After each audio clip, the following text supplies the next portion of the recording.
London থেকে আসলেই 14 দিনের বাধ্যতামূলক কোয়ারেন্টাইন। কাজে আসবে না নেগেটিভ সনদ। করোনার ভ্যাকসিন দেওয়ার ক্ষেত্রে কাজে আসবে টিকাদান কর্মসূচির দীর্ঘদিনের অভিজ্ঞতা। সাবেক প্রধান বিচারপতি এস.কে. সিনহার নির্দেশেই 4 কোটি টাকার ঋণ জালিয়াতি। আদালতকে জানালেন বড় ভাই ও ভাতিজা। দুর্নীতির প্রমাণ স্পষ্ট, বললেন দুদক আইনজীবী। এবং প্রথম দফায় 24 পৌরসভায় ভোট গ্রহণ শেষে চলছে গণনা। ঠাকুরগাঁও ও কুষ্টিয়ায় ইভিএম এর ধীর গতির কারণে এখনো চলছে ভোট, দু একটি স্থানে বিচ্ছিন্ন সংঘর্ষ।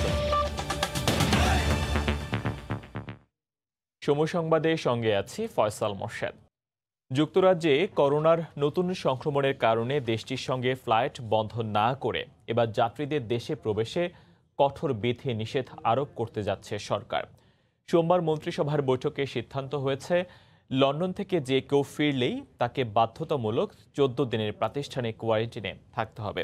এক্ষেত্রে করোনা নেগেটিভ সনদ কাজে আসবে না জানিয়ে মন্ত্রিপরিষদ সচিব বলছেন, ঢাকার পাশাপাশি সিলেটেও কোয়ারেন্টাইনের ব্যবস্থা করা হবে। করোনা মহামারীতে প্রায় 1 বছর ধরে ভুগতে থাকা বিশ্বে এখন নতুন আতঙ্কের কারণ রূপ পাল্টেছে এই প্রাণঘাতী ভাইরাস। লন্ডনে নতুন ধরনের করোনার প্রভাবে যখন বিভিন্ন দেশ যোগাযোগ বন্ধ করতে যাচ্ছে, তখনও বাংলাদেশ লন্ডনে ফ্লাইট বন্ধ না করে বরং কড়া বিধিনিষেধ আরোপ করতে যাচ্ছে সেখান থেকে বাংলাদেশে আসা যাত্রীদের ওপর। সোমবার প্রধানমন্ত্রী শেখ হাসিনার সভাপতিত্বে মন্ত্রিপরিষদের নিয়মিত ভার্চুয়াল বৈঠকে সিদ্ধান্ত হয়েছে, লন্ডন থেকে ফিরলেই নেগেটিভ সনদ থাকা সত্ত্বেও প্রাতিষ্ঠানিক কোয়ারেন্টিনে থাকতে হবে যে কোনো যাত্রীকে। বৈঠক শেষে সচিবালয়ে গণমাধ্যমে এ নিয়ে ব্রিফিং করেন মন্ত্রিপরিষদ সচিব। লন্ডন থেকে যারা আসবে তাদেরকে কোয়ারেন্টাইনে খুব স্ট্রং ভিউ নিতে হবে এবং এটা উনি আমাদেরকে দায়িত্ব দিচ্ছেন, যেটা দুটো অপশন ছিল, বন্ধ করা হবে না স্ট্রং কোয়ারেন্টাইনে যাওয়া হবে। তো লাস্টলি ডিসিশন হয়েছে যে স্ট্রং কোয়ারেন্টাইনে যাওয়া হবে। লন্ডন ফ্লাইটে যারা আসবে তারা, আজকে আমরা একটা মিটিং দিচ্ছি রাত্রেবেলা, সেই মিটিংয়ের ডিসিশন হবে, কবে থেকে জানানো হবে যে লন্ডন ফ্লাইট থেকে যেই আসুক তার যদি গতকালকেরও আপনার থাকে নেগেটিভ থাকে, তারপরেও তাকে কম্পালসারি থাকতে হবে। লন্ডন ফেরত যাত্রীদের প্রাতিষ্ঠানিক কোয়ারেন্টিনের জন্য ঢাকায় দিয়াবাড়ি ও হজ ক্যাম্পের পাশাপাশি সিলেটেও ব্যবস্থা রাখার কথা ভাবছে সরকার, জানিয়েছেন সচিব। আমাদের যে প্রাতিষ্ঠানিক কোয়ারেন্টাইন দিয়াবাড়িতে আর যে হজ ক্যাম্পে আছে, সেইখানে থাকবে 14 দিন। আর কিছু হোটেলের ব্যবস্থা রাখতে হবে, যদি কোনো ওয়েল অফ থাকে তাদেরকে বিদেশে যেরকম এখন অপশন দেওয়া হচ্ছে, সেই হোটেলগুলোকে খালি করে সেই হোটেলগুলোতেও তাদের ব্যবস্থা রাখা যাবে। এছাড়া হজ ব্যবস্থাপনা সুশৃঙ্খল ও জবাবদিহিমূলক করতে নতুন একটি আইনের নীতিগত সিদ্ধান্ত নিয়েছে সরকার। এখন থেকে সৌদিতে গিয়ে কোনো এজেন্সি হাজির সঙ্গে চুক্তিভঙ্গ করলে তাকে দেশে ফিরে সাজা পেতে হবে বলে জানান মন্ত্রিপরিষদ সচিব। হজের চুক্তি এখানে হওয়ার পরে কেউ গিয়ে যদি ওই দেশেও ঠকায়, তাহলেও সেটাও সেই অপরাধটা এইখানে করা হয়েছে বলে গণ্য হবে এবং সেই ক্ষেত্রে তার বিরুদ্ধে ক্রিমিনাল বা লিগাল বা অ্যাডমিনিস্ট্রেটিভ অ্যাকশন নেওয়া যাবে। আর কোনো হজ বা উমরা এজেন্সিকে কোনো অনিয়মের জন্য পরপর 2 বছর যদি ওয়ার্নিং দেওয়া হয়, তাইলে তার লাইসেন্স স্বয়ংক্রিয়ভাবে 2 বছরের জন্য বাতিল থাকবে। দেশের মহাসড়কগুলোতে অবৈধ স্থাপনা নির্মাণের সাজা হিসেবে 2 বছরের জেল ও 5 লাখ টাকা জরিমানার বিধান রেখে মহাসড়ক আইনেও নীতিগত অনুমোদন দিয়েছে মন্ত্রিপরিষদ। দেবাশিস রায়, সময় সংবাদ, ঢাকা। এদিকে 167 জন যাত্রী নিয়ে লন্ডন থেকে দুপুরে দেশে ফেরে বাংলাদেশ বিমানের একটি ফ্লাইট। সিলেট ওসমানী বিমানবন্দরে 144 জন যাত্রীকে নামিয়ে দিয়ে 23 জন যাত্রী নিয়ে ঢাকায় পৌঁছায়। সব যাত্রীর কাছে কোভিড নেগেটিভ সার্টিফিকেট রয়েছে বলে জানিয়েছে বিমানবন্দর কর্তৃপক্ষ। নির্ধারিত সময়ের 20 মিনিট আগে সোমবার দুপুর 12টা 10 মিনিটে ওসমানী আন্তর্জাতিক বিমানবন্দরের রানওয়ে স্পর্শ করে লন্ডন থেকে আসা বিমানটি। সব যাত্রী বিমানবন্দরের হেলথ জ্যাক্সে লন্ডন থেকে নিয়ে আসা কোভিড-19-এর নেগেটিভ সার্টিফিকেট জমা দিয়ে স্বাস্থ্য পরীক্ষা শেষে অন্যান্য আনুষ্ঠানিকতা সারেন। যাত্রীরা জানান, নেগেটিভ সনদ ছাড়া কোনো যাত্রীকে বিমানে উঠতে দেওয়া হয়নি। বিমানবন্দরের এখন তো খুবই ভালো অবস্থা। আমাদের প্যাসেঞ্জারদের এখন অনেক শৃঙ্খলা দেখতেছি। ইউকের সাথে কম্পেয়ার করলে মনে হয় অনেক ইমপ্রুভ হয়েছে। বিমানবন্দরে নেগেটিভ সার্টিফিকেট ছাড়া আপনাকে চেক ইন করতে দেওয়া হবে না। এখানে খুব কড়াকড়ি এবং খুব থারালি তারা চেক ইন করতেছে। আমার তো মনে হয় বাংলাদেশে ভালো। হ্যাঁ, ইংল্যান্ডে এখন প্রচুর সমস্যা, প্রতিদিনই 30,000 to 35,000 পজিটিভ হচ্ছে। সব যাত্রীর কোভিড-19 পরীক্ষায় পর্যাপ্ত ব্যবস্থা রয়েছে বলে জানান বিমানবন্দর ব্যবস্থাপক। আমাদের এখানে প্রচলিত পরীক্ষা, তার মধ্যে আমরা তীক্ষ্ণ নজর রাখছি যাতে কোনো কোভিড নেগেটিভ সার্টিফিকেট ছাড়া কেউ ট্রাভেলই করতে পারছেন না। অধিকন্তু তাদের কারো যদি কোনো উপসর্গ কোভিড-19-এর কোনো উপসর্গ দেখা দেয় সেটার ব্যাপারে সেটা নজরদারি করার জন্য যত্নবান আছেন আমাদের স্বাস্থ্য বিভাগ। কাউকে যদি ডাউট করেন, কোনো ধরনের ডাউট করেন, সেই ক্ষেত্রে নিয়ম অনুযায়ী আমাদের কোয়ারেন্টাইন ব্যবস্থা আছে। বৃহস্পতিবার 202 জন যাত্রী নিয়ে বিমানের একই ফ্লাইট লন্ডন থেকে বাংলাদেশে আসে। ইকরামুল কবির, সময় সংবাদ, সিলেট। দীর্ঘদিনের টিকাদান কর্মসূচির অভিজ্ঞতা কাজে লাগিয়ে করোনার ভ্যাকসিন দেওয়ার পরিকল্পনা সাজাচ্ছে সরকার। কমিউনিটি ক্লিনিক থেকে মেডিকেল কলেজ, হাসপাতাল সবখানেই করা হবে টিকা কেন্দ্র। নতুন করে নার্সদের যুক্ত করা হবে এই প্রক্রিয়ায়। তবে টিকা দেওয়ার আগে পরিকল্পনা যাচাই করার তাগিদ দিয়েছেন বিশেষজ্ঞরা। রাশিদ লিমনের রিপোর্ট। করোনার ভ্যাকসিন আসছে বাংলাদেশেও। সবকিছু ঠিকঠাক থাকলে মাসখানেকের মধ্যেই অক্সফোর্ডের টিকার প্রথম চালান আসবে দেশে। সিরামের মাধ্যমে ক্রয় করা 3 কোটির সঙ্গে যুক্ত হবে বিশ্ব স্বাস্থ্য সংস্থার অনুদানে পাওয়া 6,40,00,000, মোট 9,40,00,000 ডোজ, যা প্রয়োগ করা হবে 4,70,00,000 মানুষকে। প্রশ্ন হলো, এই বিশাল জনগোষ্ঠীকে টিকা দিতে সক্ষমতা কতটুকু বাংলাদেশের? অধিদপ্তর বলছে দীর্ঘদিনের টিকাদান কর্মসূচির অভিজ্ঞতা কাজে আসবে এবার। সঙ্গে যুক্ত হবে প্রশিক্ষিত নার্স। আমরা একটা ফ্রন্টলাইনার তালিকা তৈরি করেছি। তাই এই ফ্রন্টলাইনারদেরকে আমরা প্রথম ভ্যাকসিনেশন করব। তার মধ্যে থাকবে চিকিৎসা শাস্ত্রের সাথে যারা জড়িত বা চিকিৎসা ব্যবস্থার সাথে যারা জড়িত, যেমন ডাক্তার, নার্স বা সেবাকর্মী, তারা প্রথম ভ্যাকসিনেশন পাবে। সবার আগে টিকা পাবে ফ্রন্টলাইনাররা, আর কেন্দ্র হবে ইউনিয়ন থেকে ওয়ার্ড কিংবা মেডিকেল কলেজ। 22,000 স্বাস্থ্যকর্মী রয়েছে যারা ভ্যাকসিন প্রদান করে। তো তাদের সাথে সাথে এবার আমরা আরও আমাদের যে নার্স যারা আছে, WV, তারপরে SSCMO, তাদেরকেও আমরা সম্পৃক্ত করব। সুতরাং আমাদের ভ্যাকসিন প্রদানের সক্ষমতা আমাদের পুরোপুরি আছে। মোট 6 জনের একটা টিম থাকবে। আমরা তাদেরকে প্রশিক্ষণ দিব, খুব শীঘ্রই আমরা প্রশিক্ষণ শুরু করে দেব।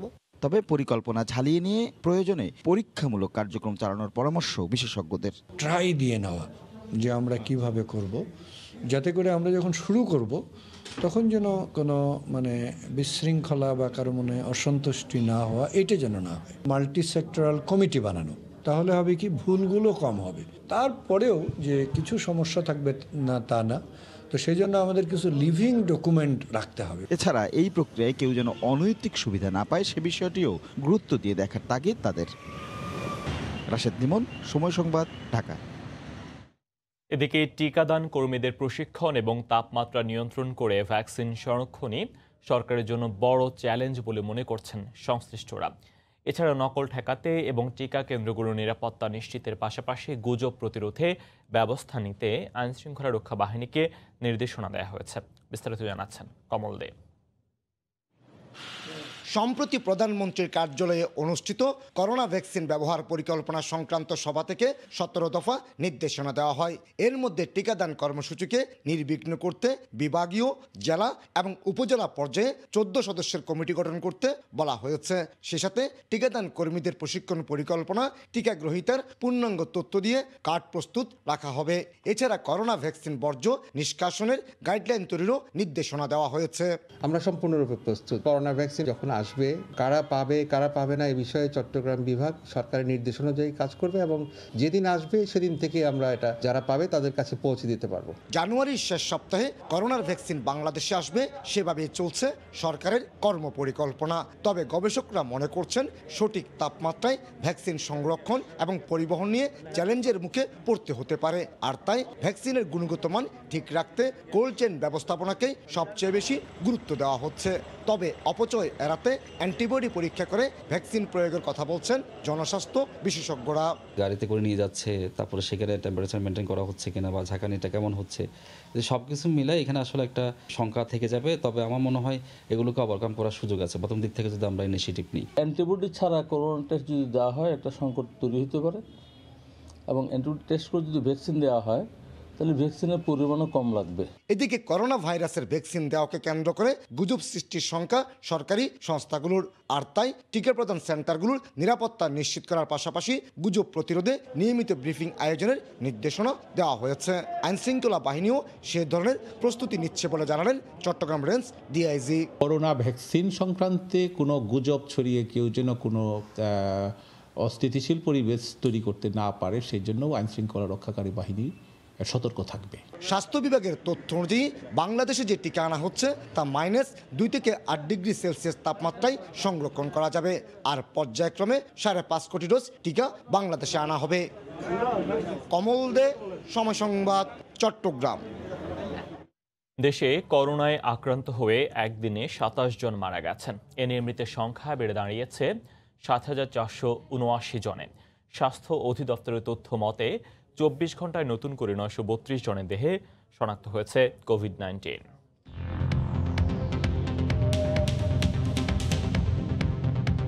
গত 24 ঘন্টায় কোভিড-19-এর নমুনা পরীক্ষা করা হয়েছে 12,617 জনের। এ পর্যন্ত মোট নমুনা পরীক্ষা করা হয়েছে 31,84,527 জনের। 24 ঘন্টায় নতুন শনাক্ত হয়েছেন 932 জন। এ নিয়ে দেশে মোট শনাক্তের সংখ্যা 5,10,080 জন। 24 ঘন্টায় মারা গেছেন 27 জন। এ পর্যন্ত করোনায় আক্রান্ত হয়ে মারা গেলেন 7,479 জন। করোনা থেকে 24 ঘন্টায় সুস্থ হয়েছেন 1,357 জন। এ পর্যন্ত সুস্থ হয়েছেন 4,53,318 জন। বাংলাদেশের বুকে যেন উঁকি দিচ্ছে এক টুকরো স্বর্গ। পাহাড় নদীর মেলবন্ধনে খুলে গেছে পর্যটনের নতুন সম্ভাবনার দ্বার।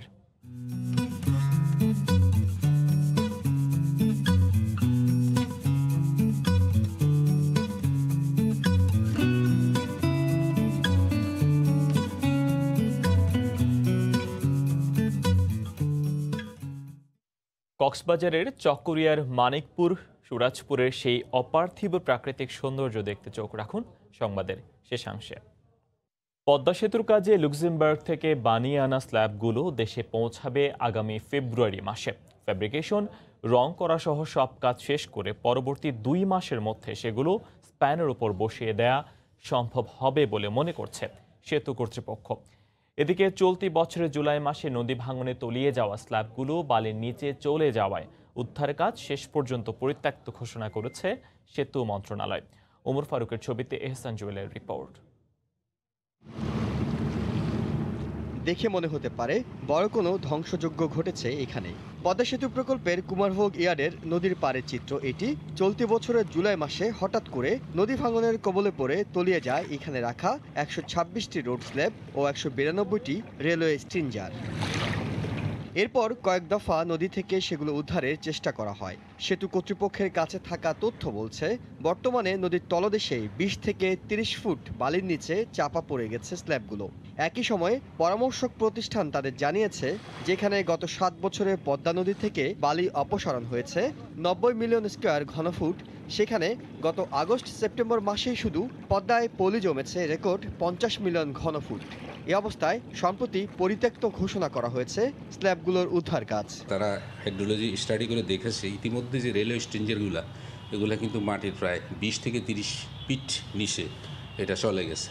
অর্থাৎ এটা এখন উদ্ধার করে ব্রিজে ব্যবহার করা কস্ট ইফেক্টিভ হবে না, সেই কারণে তারা এটা পরিত্যক্ত ঘোষণা করেছে। তারা নতুন স্ট্রিঞ্জার অর্ডারও দিয়েছে। তলিয়ে যাওয়া 126টি রোড স্ল্যাব আবার নতুন করে বানানো হচ্ছে পদ্মা সেতুর ইয়ার্ডেই।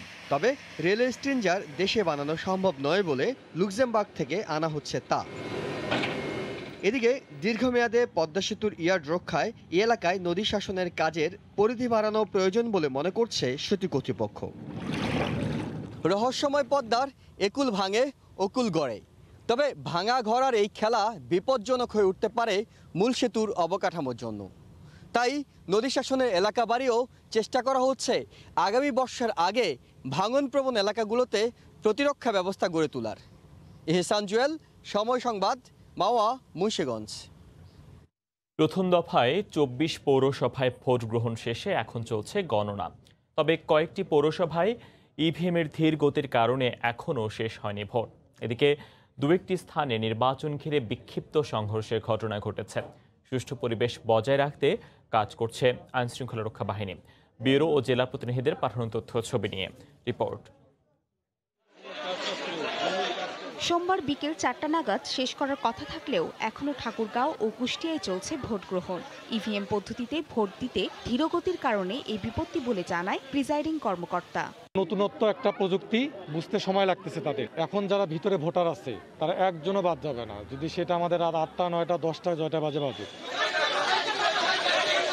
এর আগে ঠাকুরগাঁওয়ে পীরগঞ্জ পৌর নির্বাচনের কথা কাটাকাটির জেরে কমিশনার পদে স্বতন্ত্র প্রার্থীর এক সমর্থকের ব্যাজ ছিঁড়ে ফেলার অভিযোগ উঠে আওয়ামী লীগ মনোনীত মেয়র প্রার্থীর সমর্থকদের বিরুদ্ধে। এই নিয়ে উভয় পক্ষের মধ্যে ধস্তাধস্তি হয়।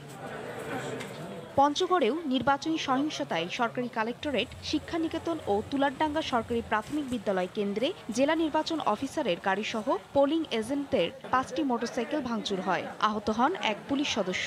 কিছু উচ্ছৃঙ্খল গাড়িতে আক্রমণ করে। আমি উদ্বোধন কর্তৃপক্ষকে জানিয়েছি। ভোটার এবং এজেন্ট ছাড়া কোনো লোক আমাদের গেট দিয়ে প্রবেশ করবে না।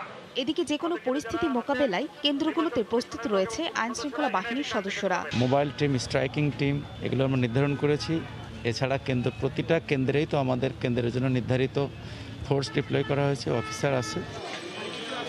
24টি পৌরসভায় আওয়ামী লীগ, বিএনপি, জাতীয় পার্টি, ইসলামী আন্দোলন বাংলাদেশ, জমিয়তে উলমায়ে ইসলাম বাংলাদেশ ও স্বতন্ত্র প্রার্থী সহ মেয়র পদে 93, সংরক্ষিত নারী ওয়ার্ডে 265 ও সাধারণ ওয়ার্ড কমিশনার পদে 801 জন সহ 3 পদে 1160 জন প্রার্থী প্রতিদ্বন্দ্বিতা করেন। ফাহরিয়া ফারজানা, সময় সংবাদ। ভোট গণনার খবর জানাতে এই মুহূর্তে খুলনার চালনায় আছেন সহকর্মী তরিকুল ইসলাম এবং ঠাকুরগাঁওয়ের পীরগঞ্জে আছেন জিয়াউর রহমান বকুল। প্রথমে যাচ্ছি খুলনায় তরিকুলের কাছে। তরিকুল। ফয়সাল, সারাদিন যে ভোট গণনা অনুষ্ঠিত হয়েছে খুলনার চালনা পৌরসভা নির্বাচনের, সেটি সুষ্ঠুভাবেই সম্পন্ন হয়েছে এবং এখানে এখন ভোট গণনা চলছে। সকাল 8টা থেকে শুরু হয়ে বিকেল 4টা পর্যন্ত কোনো অপ্রীতিকর ঘটনা ছাড়াই এই নির্বাচন অনুষ্ঠিত হয়। আর এই নির্বাচনে 3 জন মেয়র প্রার্থী সহ 37 জন কাউন্সিলর প্রার্থী সংরক্ষিত এবং সাধারণ আসনে প্রতিদ্বন্দ্বিতা করে। তবে আমরা যে বিষয়টি উল্লেখ করতে চাই যে এই নির্বাচনে এখনো পর্যন্ত আওয়ামী লীগ প্রার্থী সনৎ কুমার, যিনি এখনো পর্যন্ত এগিয়ে আছেন, যে 9টি কেন্দ্র রয়েছে, 9টি কেন্দ্রের ফলাফল অনুযায়ী। তো আপনারা দেখতে পাচ্ছেন যে জেলা রিটার্নিং অফিসারের কার্যালয় উপজেলা, সেখানে ইভিএম মেশিনগুলো আনা হচ্ছে এবং একের পর এক ফলাফল আসছে এখানে, এবং এখানে সবাই প্রতীক্ষায় রয়েছে যে চূড়ান্ত ফলাফল পাওয়ার জন্য। তবে বেসরকারিভাবে যে ফলাফলগুলো কিন্তু একটি বড় ব্যবধানে এগিয়ে আছে বর্তমান মেয়র এবং বর্তমান আওয়ামী লীগের মেয়র প্রার্থী সনৎ কুমার।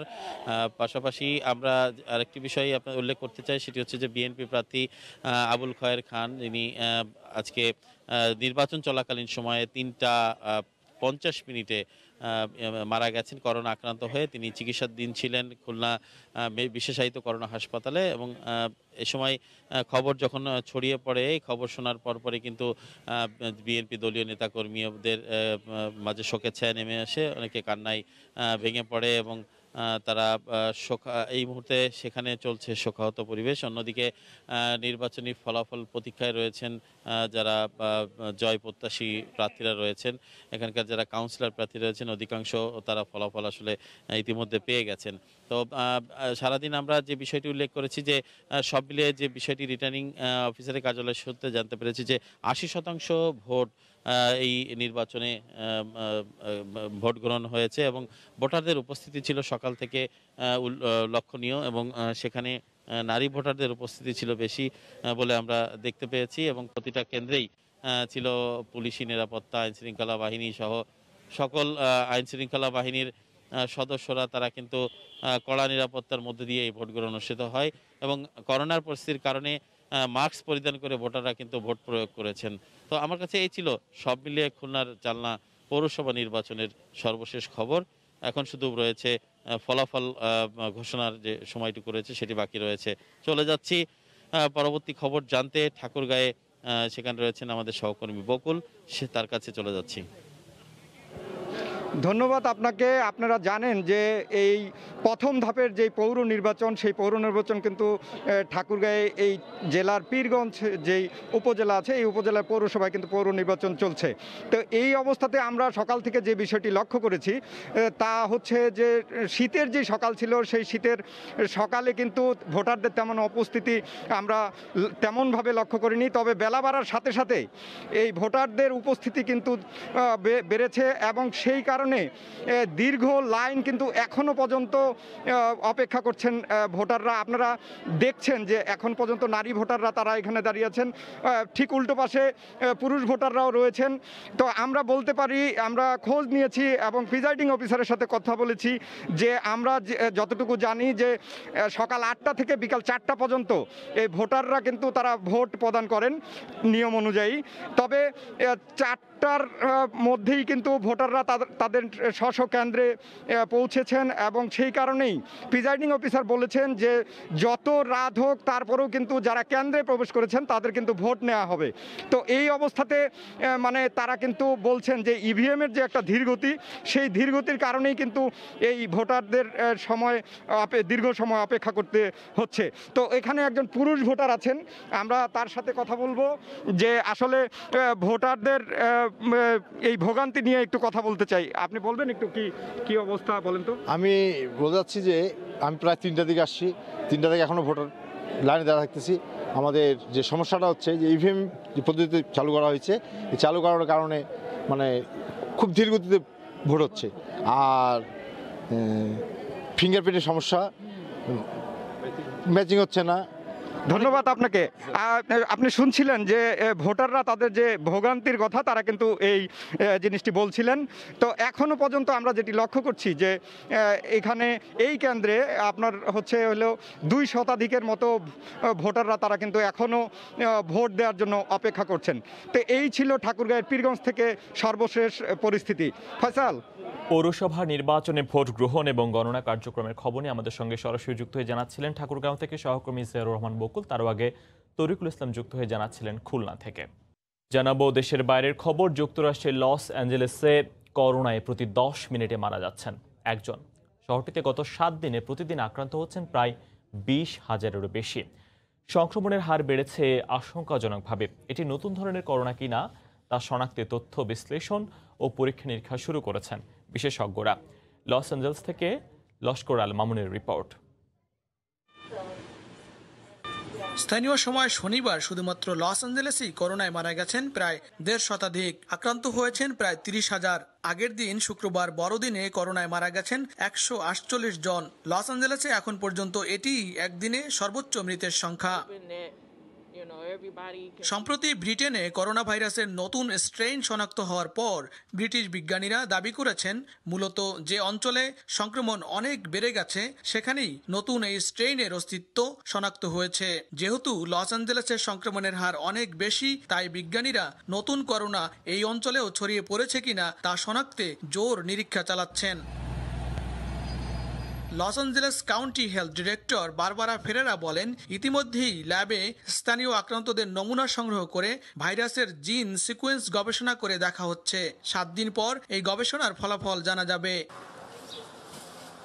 যুক্তরাষ্ট্রে করোনায় সবচেয়ে বিপর্যস্ত এখন ক্যালিফোর্নিয়া। অঙ্গরাজ্যটিতে মৃতের সংখ্যা 24,000 আর আক্রান্তের সংখ্যা 20 লাখ অতিক্রম করেছে।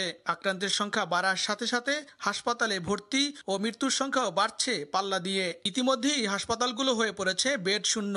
নিউ ইয়ারে উদযাপনে স্বাস্থ্যবিধি মেনে চলার উপর জোর দিয়েছেন চিকিৎসা বিজ্ঞানীরা, নইলে আক্রান্ত ও মৃতের সংখ্যা আরও বাড়ার সংখ্যা স্বাস্থ্য বিশেষজ্ঞদের। লস্কর আল মামুন, সময় সংবাদ, ক্যালিফোর্নিয়া, যুক্তরাষ্ট্র।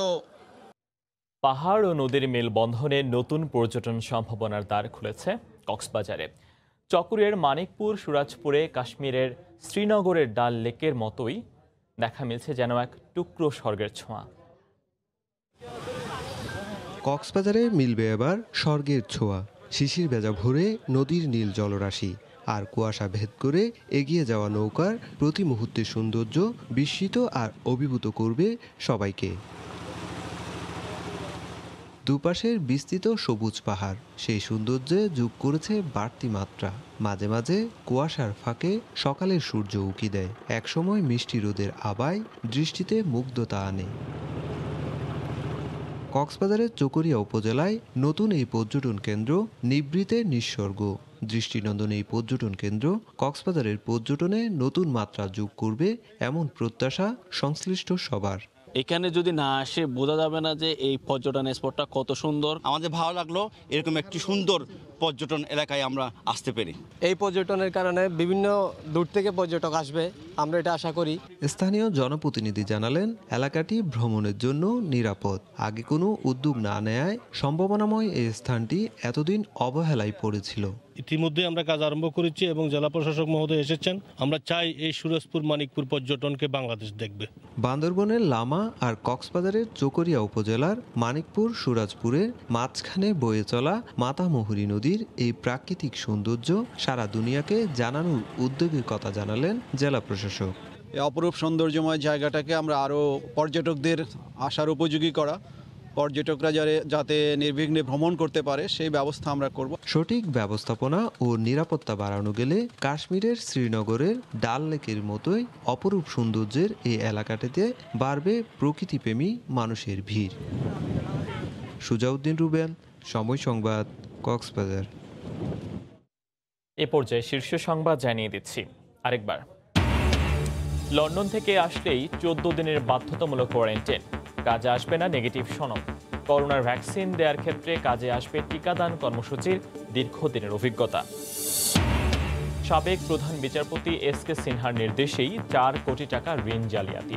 আদালতকে জানালেন বড় ভাই ও ভাতিজা, দুর্নীতির প্রমাণ স্পষ্ট, বললেন দুদক আইনজীবী। এই ছিল এখনকার মতো, সঙ্গে থাকুন সময়।